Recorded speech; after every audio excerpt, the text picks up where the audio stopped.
Ah, yan. Umpisan po natin sa ah,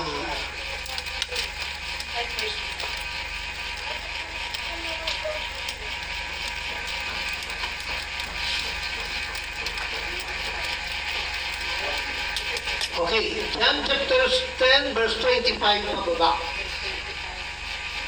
Ito po sabi ng Panginoon. Sinagot sila ni Jesus, sinasabi ko sa inyo at hindi kayo nagsisampalataya. Ang mga gawang ginagawa ko sa pangalan ng aking Ama ay siyang nagpapatotoo sa akin. Nalapot hindi kayo nagsisampalataya sapagkat hindi kayo sa aking mga tupa. Dinirinig ng aking mga tupa ang aking tinig at sila'y aking nakikilala at sila'y nagsisisunod sa akin. At sila'y binibigyan ko ng walang hanggang buhay at kailanman hindi sila malilipol at hindi sila agawin ng sinuman sa aking kamay. Ang aking Ama na sa kanila ay nagbigay sa akin ay lalong dakila kaysa lahat at hindi sila maagaw ni numan sa kamay ng Ama. Ako at ang Ama ay iisa. Nagsidampot uli ng mga bato ang mga Hudyo upang siya ay batuhin.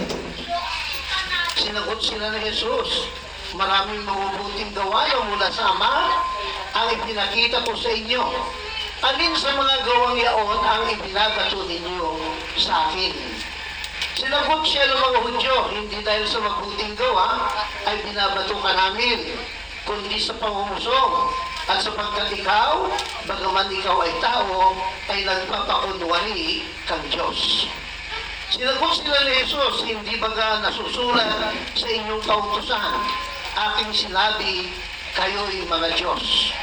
Kung tinatawag niyang mga Diyos siya ang mga tinatnan ng salita ng Diyos, at hindi mangyaring sirain ang kasulatan. Yan. So, pagpalain ang pagkabasa ng salita ng Diyos, mga kapatid.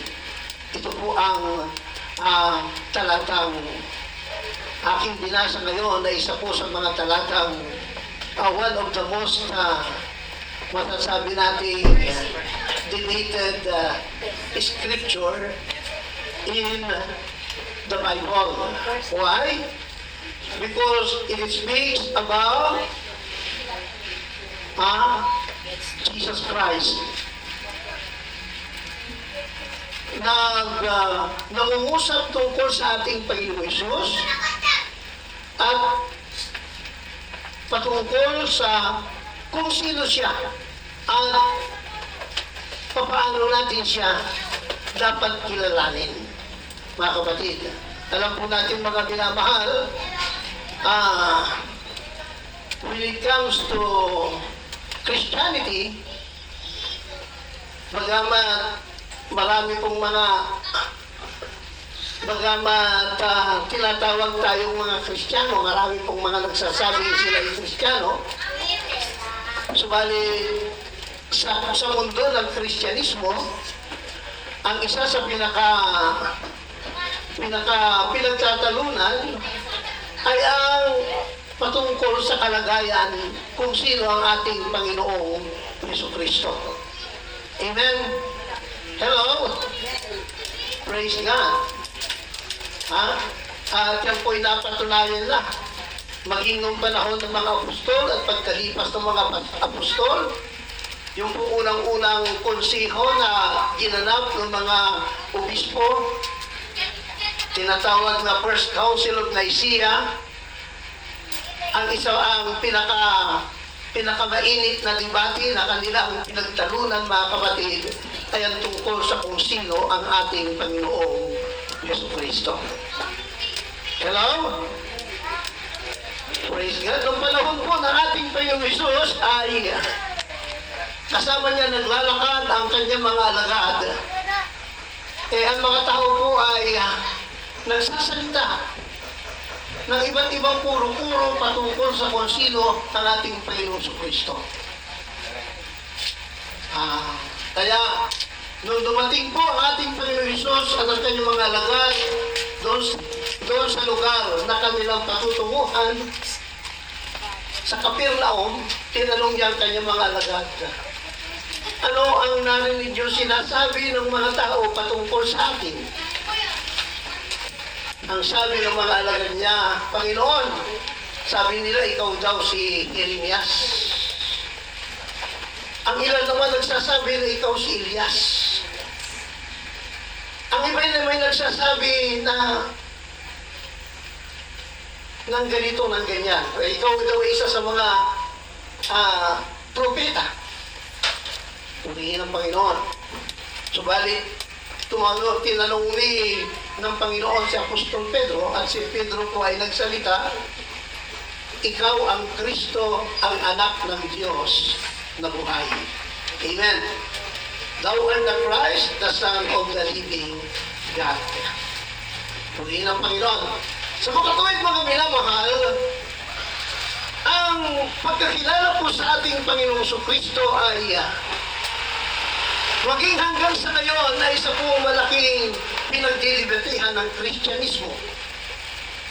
May nagsasabi na di umano siya ay sa ilang po, isa po malaking Christian religious organization dito sa ating bansa ang nagtuturo na si Kristo ay tao lamang. Di po ba? Hello? Totoo naman. Amen. Mayroon namang nagsasabi na si Kristo ay maliit na Diyos sapagkat may mas malaking Diyos yung Ama. At mayroon naman ang pinakapalasaktong aral sa Kristyanismo ay yung sinasabing doktrina ng Santissima Trinidad o tinatawag na Holy Trinity, na kung saan mayroon tatlong persona ang Diyos. Yung tatlong persona pantay-pantay ng kapangyarihan. Yung Diyos Ama, Diyos Anak, Diyos Espiritu Santo. Puri ng Panginoon. Subalit mga kapatid, ano po ang sinasabi ng ating Panginoon Kristo kung sino siya? Dito po sa talata ito na ating binasa mga kapatid, ay ipinakilala niya rito na siya po ang may-ari ng tupa. Ang sabi niya rito, dinirinig ng ating tupa ang ating tinig at sila aking nakikilala at sila nagsisisunod sa akin. Praise God. Nalala ko po yung sinabi ng isang mga ngaral at siya makarating sa lugar ng Israel sa may Galilea. Nakita po niya roon yung mga pastol na nagpapastol ng tupa sa kabukiran. At alam po niyo yung mga pastol, yung mga tupa ay kawili-wili tingnan. Sapagkat totoo po yung sinasabi ng Biblia na yung pastor sinusundan ng kanyang mga tupa. Yung pastor po sinusundan ng kanyang mga tupa. At pagdating po ng uwian, tinig lang ng kanilang pastor, isang hudyat lang, isang boses lang ng kanilang pastor. Lahat ng mga tupa ay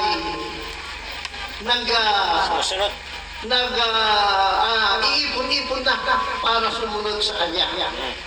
Puri ng Panginoon. Hallelujah. Hebrew word, actually Hebrew word yung sinasalita ng pastor. Yung mga tupay talagang nagsisisunod. Tinig lamang. Alam na nila ang tinig ng kanilang pastor. Puri ng Panginoon. Kaya totoo po yung sinabi rito sa Bible. Sabi ni Lord, nakikilala ng aking mga tupa ang aking tinig. At sila'y nagsisisunod sa akin. Hello? Nakikilala ng aking mga tupa ang aking tinig at sila'y nagsisisunod sa akin. So si Lord po ay nagpakilala na siya po yung may-ari ng tupahan. Tayo ang kanyang bayan, ang tupa ng kanyang pastulan. Nakalagay po yan sa Psalm 23. Psalm 100. We are His sheep of His pasture. Purihin ng Panginoon. Sino pa nagsalita doon? Ha? Walang ibang nagsalita roon kundi si Yahweh. Ang sabi ni Yahweh, tayo ang kanyang bayan at tupa ng kanyang pastulan. Hello? Pero pagdating sa New Testament, ang nagpakilalang may-ari ng mga tupa, walang iba kundi si Jesus. Bakit po? Sapagkat sa katotohanan po, ang ating pong Panginoong Hesus ay, at ang Yahweh sa lumang tipan ay walang iba kundi siya rin. Iisa. Kaya, kung titingnan po natin mga kapatid, ang sabi po niya rito ay, ang aking ama na sa kanila ay nagbigay sa akin ay lalong dakila kayo sa lahat at hindi sila maagaw ni naman sa kamay ng Ama. Hello? Purihin ng Panginoon. Subalit kung titingnan naman natin sa 28 ang nakalagay at sila binibigyan ko ng walang hanggang buhay at kailan may hindi sila malilipol at hindi sila agyaw gawin ng sino man sa aking kamay. So sa 28, ang sabi po niya, tayo po ay kanyang mga tupa at binibigyan niya tayo ng walang hanggang buhay at hindi tayo maaagaw sa kanyang mga kamay. Hello? Purihin ng Panginoon. Hallelujah. Praise God. Hindi po tayo maagaw ng sino man sa kanyang mga kamay. Naalala ko po yung isang pastor ng Baptist na nakausap po. Ang sabi niya, kaya ako'y naniniwala, pastor, na once you are saved forever. Hindi ka na mawawala sa kamay ng Panginoon. Kasi ang sabi ni Lord, walang makakaagaw sa aking mga kamay. Hello? Walang sino man, ang sabi niya, ang makakaagaw sa aking mga kamay. Amen po ba? So, hindi na tayo mawawala. Sabi niya, pag tayo sa kamay ni Lord, pag yung buhay natin, ibiligay natin sa kamay ni Lord, hindi na tayo maagaw. Di naman! Sa kanyang kamay. Ano kung bumitaw ka? Purihin ng Panginoon. Hallelujah. Totoo po yun. Kaya ako naniniwala, once na ipinagkatiwala natin, sinunod natin ang Ebanghelyo ng ating Panginoon Kristo. Ano po yung Ebanghelyo ng kaligtasan? Acts 2:38, repent, be baptized in the name of Jesus Christ for the remission of your sins, and you shall receive the gift of the Holy Spirit. Purihin ng Panginoon, once na sinunod po natin yung gospel plan of salvation, tayo po ay binigyan na tinatakan ng Espiritu Santo at naging anak ng Diyos, tayo po ay nasa kamay na ng Diyos. At mayroon na po tayo tinatawag na yung tinatawag na security. We are now secured in Christ. Mayroon na po tayong katiyakan ng kaligtasan. Subalit, mga kapatid, wala nang sino makakaagaw sa atin sa kamay ng ating Panginoon Kristo. At sa verse 29, binanggit pa roon na wala nang makakaagaw ni naman sa kamay ng Ama. Hello? Kaya hindi na tayo maaagaw ni naman. Kahit si Satanas, hindi tayo kayang agawin sa kamay ng Ama o sa kamay ng ating Panginoong Hesus Kristo. Hindi na tayo maaagaw ni naman. Subalit mga kapatid, hindi po sinabi roon na hindi na tayo pwedeng umalis sa kamay ng Panginoon. Ha? Kahit si Satanas, hindi po tayo pwedeng maagaw. Pero yung sarili natin, kung tayo mismo ang aalis doon sa kamay ng Panginoon, sa pagkakahawak sa kamay ng Panginoon, natural, pwede tayo umalis anytime. Amen. Ha? Tayo lang po. Kaya po ang sabi nga nila, ang malaking kaaway natin bilang mga mananampalataya, yung ating mismong sarili, yung ating free will. Kasi nung tayo maligtas, mga kapatid, hindi tayo inalisan ng kalayaan ng Diyos. Hindi tayo ginawang robot ng Diyos. Meron pa rin tayong free will na kung paano tayo po ay tumanggap sa Panginoon, sumunod sa Ebanghelyo, dahil sa kalayaan iyon ay pinagkaloob sa atin, pinili natin sundin ng Panginoon, pwede rin natin piliin na huwag lang sumunod sa Panginoon. Amen? Ha? Anong tayo po ay naligtas, naging anak tayo ng Diyos, mga kapatid, yung pagiging anak ng Diyos natin, pinili natin yun. It is our own volition, our own free will. At dahil yun po ay may involve yung ating free will, mga kapatid, yung free will na yun, mga minamahal, pwedeng makapagpaalis din sa atin sa kamay ng Panginoon. Yung po ating free will, mga minamahal. Kaya huwag natin sabihin na dahil sa ligtas na tayo, kahit anong gawin natin, ligtas pa rin tayo. Hindi po inalis ng Panginoon yung kalayaan natin. Ha? Praise God. Sabi nga kasi ng isang pastor, pag anak naman ng Diyos, para rin daw yan anak ng, kung ikaw naging anak ng mga magulang mo, kahit anong gawin mo, at kahit anong gawin ng magulang mo, kahit magsumpaan pa kayo, ibig sabihin ay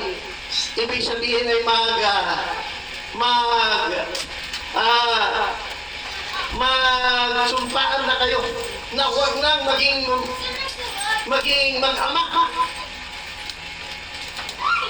Ibig sabihin sa Tagalog, nagtakwil na. Itinakwil ng ama yung anak, itinakwil ng anak yung ama. Pero mga kapatid, kahit magtakwilan sila, mag-ama pa rin sila. Tama hindi? Tama po yun. Sa katwirang makatao o sa human being. Pero nung tayo maging anak, bakit po iba yun? Yung sa tao. Dahil nung tayo po ay isilang bilang tao, mga kapatid, hindi natin pinili kung sino magiging magulang natin. Hindi rin pinili ng magulang kung sino magiging anak niya. Hello? Ha? Basta lang tayo isinilang sa mundong ito, nang-apelyido ni Brother Armandillo na. At apelyido ni Brother Aljon ay Lorihas na. Ha? Hindi tayo pinamili. Dahil sa totoo lang, kung pinamili tayo Iyala ko. Ayala si Brother Aljon. Ako baka... De La Rosa. Duterte ako, Duterte.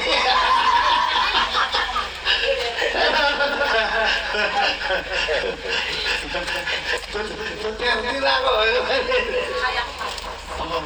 May ganun, Marcos Duterte.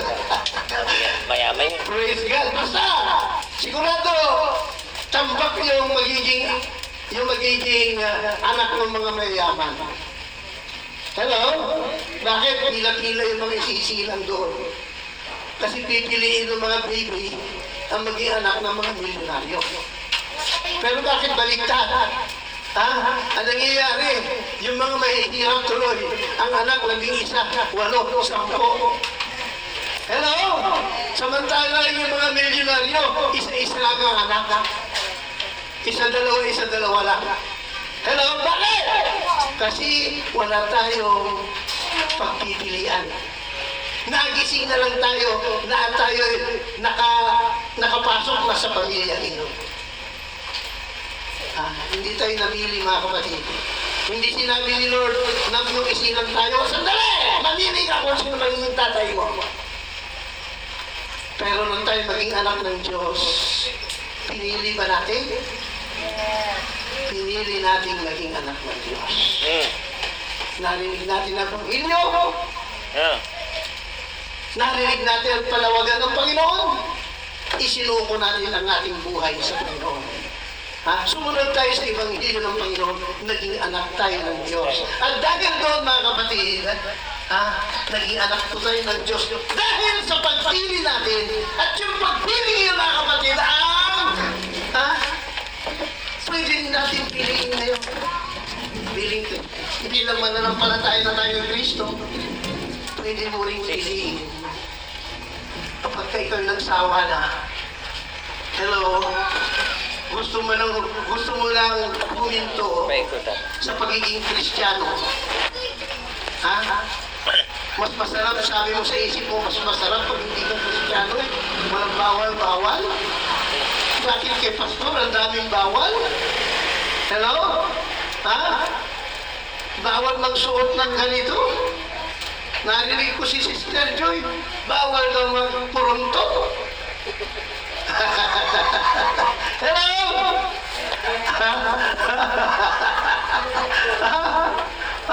Bakit gano'n ang daming bawal? Sorry po. Ayaw ko na maging Kristyano! Pwede mo piliin gano'n. Anytime, pwede mo putulin yung relasyon mo sa Diyos. Anytime, kung gugustuhin mo. Dahil pinili natin yun na maging anak ng Diyos, pwede rin natin piliin na putulin yung ugnayan ino. Hello? Pero yung pagiging anak natin ng ating magulang, hindi mo pwedeng putulin yun. Magtakwilan man kayo ng tatay mo at ng nanay mo. Hindi na kita kikilalanin yan. Ikaw rin hindi na rin kita kikilalanin, ama. Pero mga kapatid, yung mga kapitbahay nyo, kilala kayong mag-ama. Hello? Yan ang kaibahan. Sa relasyon ng Diyos sa atin, at yung relasyon natin bilang tao sa ating mga magulang. May pagkakaiba po. Hello? Praise God. So makikita po natin, mga kapatid. Hallelujah. Ang sabi ng ating Panginoon, kayo nasa aking mga kamay at walang silba makakagaw sa aking mga kamay. Pero pagbaba sa verse 29, tayo nasa kamay nila. Nasa kamay na ng Ama. Nakaninong kamay ba tayo talaga? Kaya, para hindi maguluhan yung mga tao, ang sabi niya sa verse 30, ako na kamay! Iisa, I and my Father are one. Hello! Praise God. Ang sabi ng mga kaibayo natin sa pananampalataya sa INC, ano sabi nila? Isa lang sa pangalaga ng tupa. Ang sabi naman ng iba, iisa lang sila, pero hindi sila, isa sila sa pagka-Diyos. Pero hindi sila iisang Diyos o isang persona ng Diyos. Pero anong ginawa ng mga Hudyo? Nung narinig nila ang sinabi ni Kristo, ako tama yung isa. Hello? Anong ginawa nila? Kumuha sila ng bato, babatuhin ang ating Panginoong Jesucristo. Nagtanong si Lord, anong dahilan ba't ninyo ako binabato? Binabato ba ninyo ako dahil sa mga buting gawa na ginawa ko sa inyo? Ano sabi ng mga tao? Hindi ka namin binabato! Hello! Dahil sa mabubuting gawa, binabato ka namin. Hello? Dahil sa ikaw ay isang tao nagpapakunwari sa Diyos. Na ikaw ay tao lang nagpapakunwari ng Diyos. Inaangkin mo ang pagka-Diyos. Hallelujah! Ikaw ay namuso! Hello? Ang naiintindihan po ng mga Hudyo, nung sabihin niya ako at ang may iniisa, ay inaangkin niya ang pagka-Diyos. Hello? Ipinapahayag niya ang kanyang sarili na siya yung Ama na nagkatawang tao. Hello? Kaya nung oras na yun ay kanilang babatuhin, mga kapatid. Hello? Purihin ng Panginoon. Hello? Nalumad na ba po? Sana ba yung ating sa? Thank you, Jesus. Hallelujah.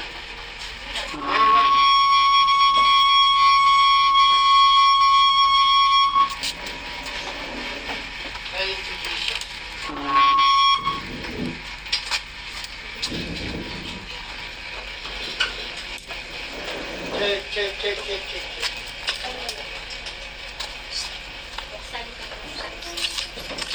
Check. Check. Hello.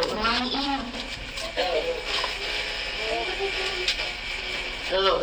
Okay. Sorry. Check.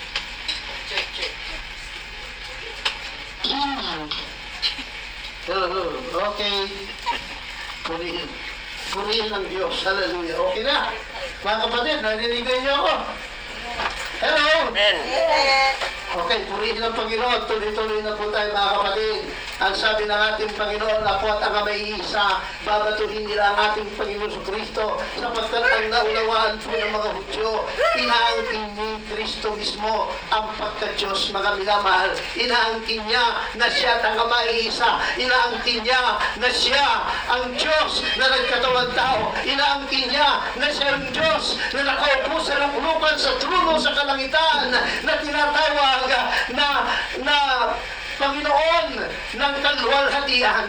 At yung Panginoon ng kaluwalhatian na yun, hallelujah, bumaba sa lupa, nagkatawang tao, mga kapatid, hallelujah, at sa kanyang pagkatawang tao, tayo po, mga kapatid, ay kanyang inabot ng kanyang dakilang pag-ibig, mga minamahal. Amen? Hallelujah, sa mga tuwid, mga minamahal. Ha? Ang naunawaan po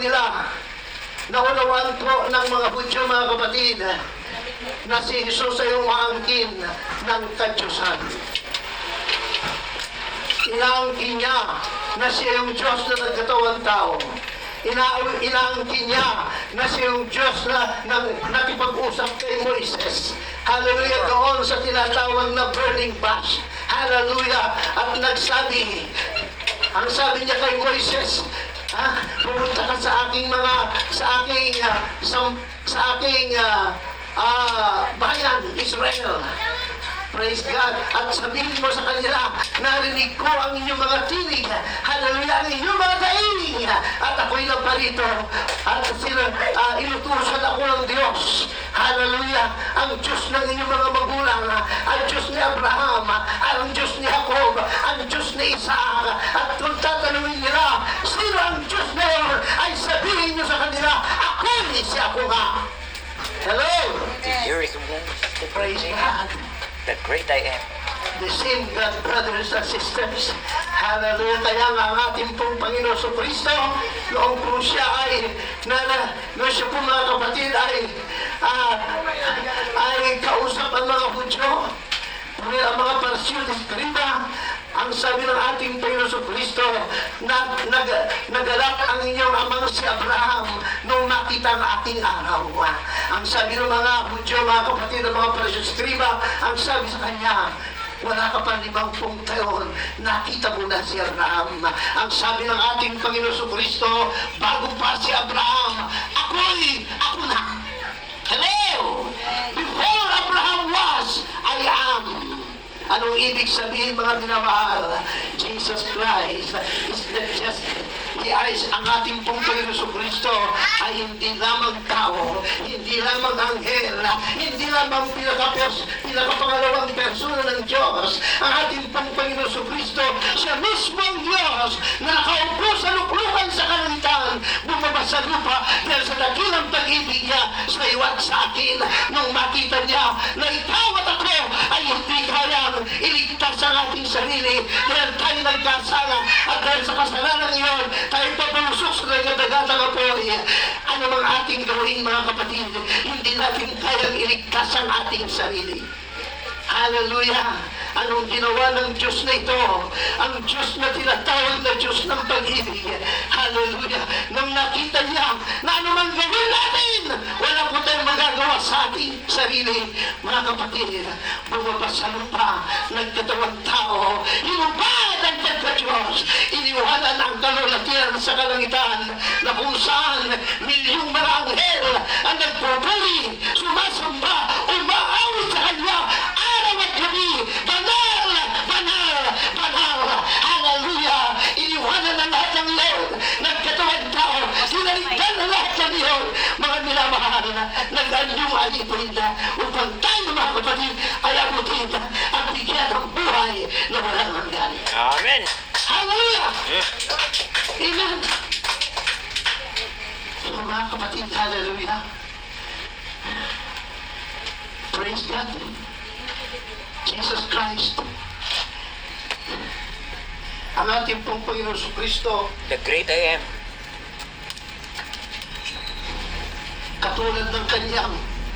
katulad ng kanyang pagpapakilala,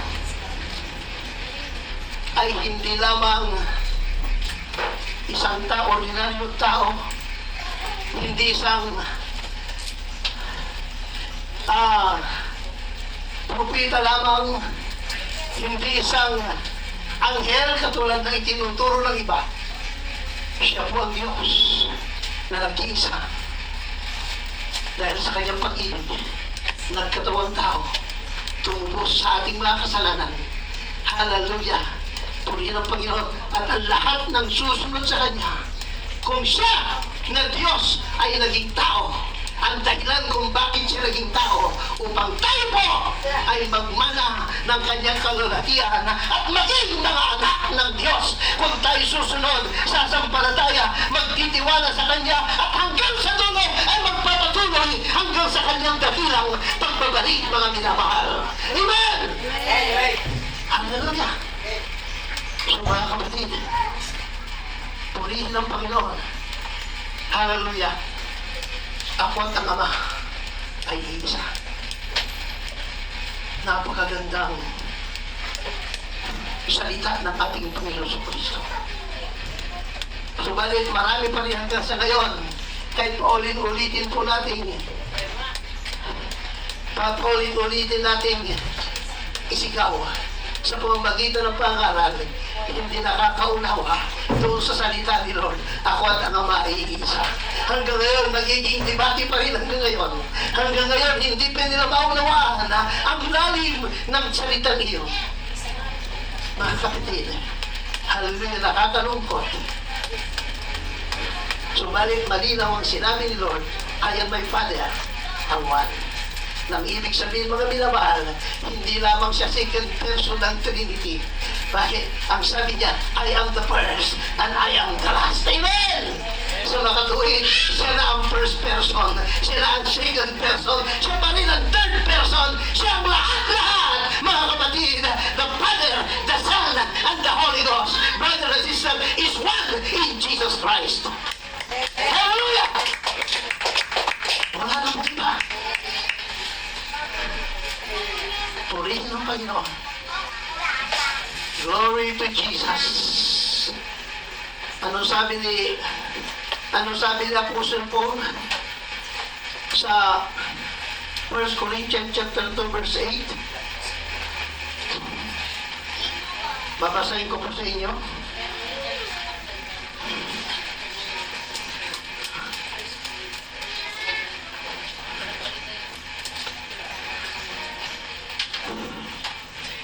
Na hindi napagkilala ng sino man pinuno sa sanlibutan ito. Sapagkat kung nakilala sana nila, ay di hindi pinako sa krus ang Panginoon ng kaluwalhatian. Ang sabi po ni Apostol Pablo, hindi nakilala ng sino mang pinuno ng sanlibutan ito. Hindi po nila nakilala ang ating Panginoong Kristo. Dahil kung nakilala siya ng mga Hudyo, hindi siya ipapako sa krus. At kawawa ang mga katulad nating hindi Hudyo, mga Gentiles. Bakit? Kasi pag hindi na ipako si Kristo sa krus, wala tayong katubusan. Bakit hindi nakilala? Sinadya niyang hindi magpakilala. Dahil sa iyo at dahil sa akin. Amen? Hindi nakilala ng sino mang pinuno ng sanlibutan ito. Dahil kung sana'y nakilala nila siya, DCD, pinako sa krus. Sino?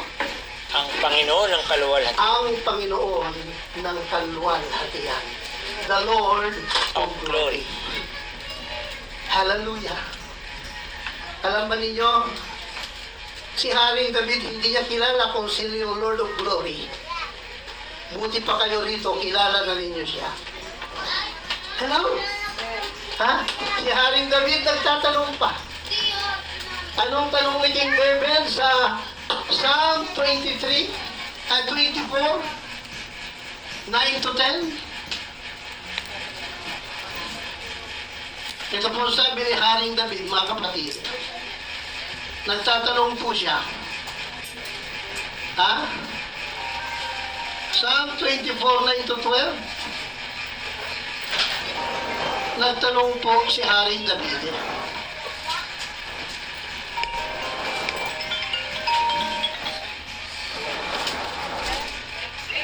Nine to 12. Ang sabi niya, itaas ninyo ang inyong mga ulo o kayong mga pinto ang bayan. O magsitaas kayo o kayo mga walang hanggang pintuan. At ang hari ng kaluwalhatian ay papasok. Sino itong hari ng kaluwalhatian? Oh, kilala ba? Ni Apostol ni David, si Lord? Ay yung Lord of Glory? Sino itong hari ng kaluwalhatian na sabi niya? Hindi niya kilala. Ha? Ang Panginoon ng mga hukbo, siya ang hari ng kaluwalhatian. Ha?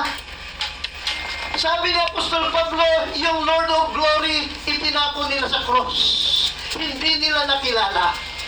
Si Haring David naman nagtatanong ngayon, who is this Lord of Glory? Who is this King of Glory? He is the Lord of hosts. Pero sinagot din ni Haring David. Ang sabi niya, siya ang Panginoon ng mga hukbo. Hello? Ngayon,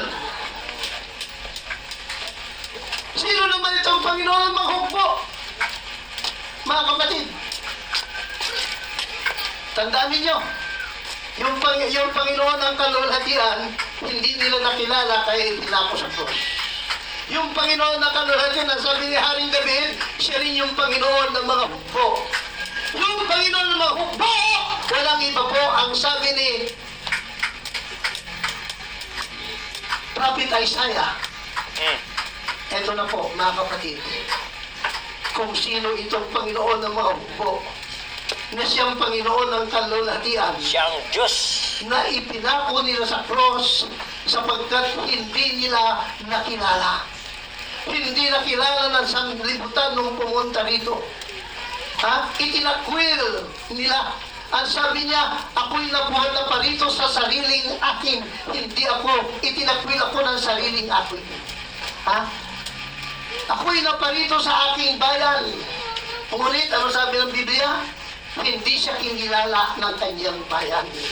Hallelujah! Sino po iyon? Ang sabi po rito sa Isaiah chapter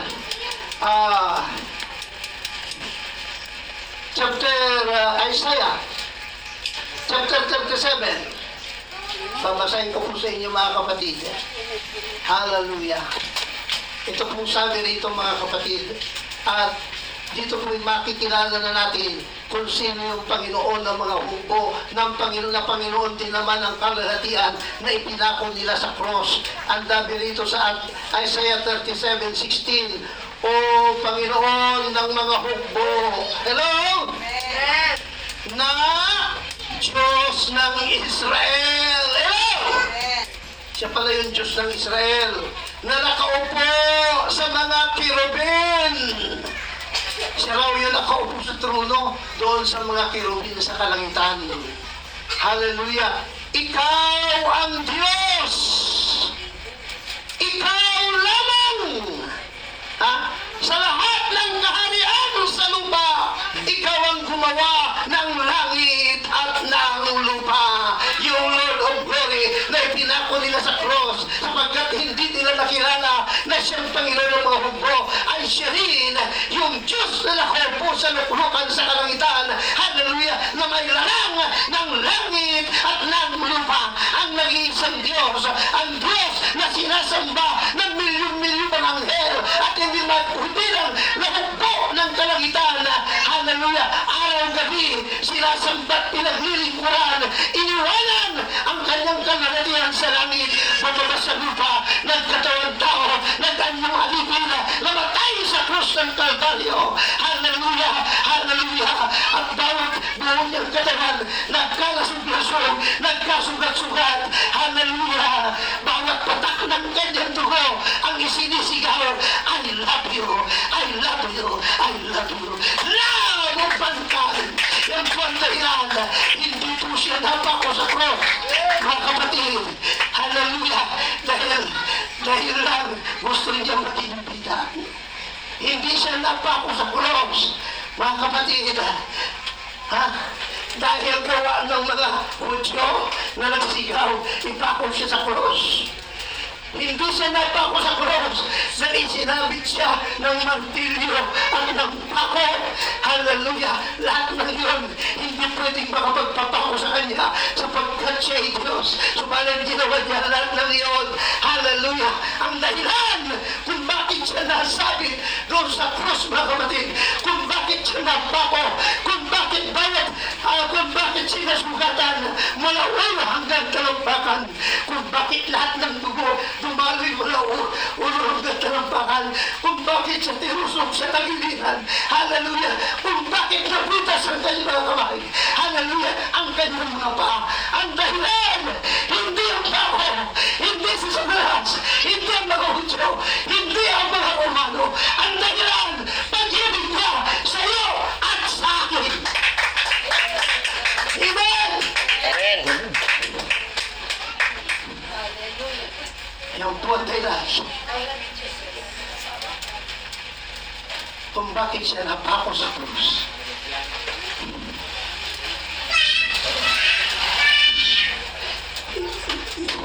Ang tanging dahilan, pag-ibig. Hallelujah. Amen? Ang napakadakilang pag-ibig na may sisigaw ko, mga kapatid, mula noon hanggang ngayon, yan po ang tinatawag na the greatest love of all.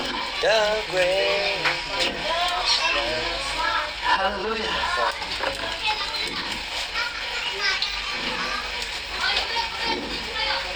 At yan ang dahilan kung bakit sinasabi ko rin na ang Diyos ng mga Muslim, hindi yung Diyos natin.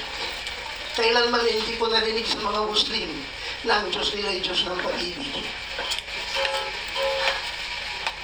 Ang masasabi, ang narinig ko sa kanila, He is a God of vengeance. He is a God of wrath. Hallelujah. I've never heard na ipinangaral ng mga Muslim that God is a God of love. Sa Christianity lang, masasabi natin na ang ating Diyos ay Diyos ng pag-ibig dahil kahit na siya ay nasa mataas na kalagayan, pinakamatay na kalagayan, bumaba sa pinakamababang anyot kalagayan mula sa pagiging hari ng mga hari at Panginoon ng mga Panginoon, naging alipin na mga alipin, mga binamahal, para tayo po ay magkaroon naman ng buhay na walang hanggan. Pagpapahay kayo lahat ng Panginoon, mga kapatid. Ako at ang Ama ay isa. Hindi dalawa, hindi tatlo. Ang Diyos natin ay iisa, ang nag-iisang Diyos na gumalang ng langit at lupa. Hallelujah! Siya ang nagsabi na ako ang alpha at ang omega. Ako ang una at ang huli. Hallelujah! Siya ang nagsabi na that I am the Lion of Judah, the bright and the morning star. Hallelujah! Purihin ang Panginoon, the Father, the Son, and the Holy Ghost, the God Almighty, the everlasting Father, the Prince of Peace, the Lamb of God. Everything is Jesus. Wala na pong iba. Jesus, Jesus, and Jesus.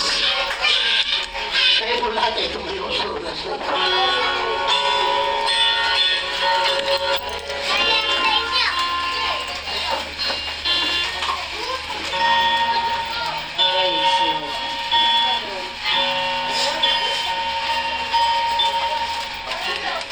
Pagkat ang Diyos natin, Diyos natin.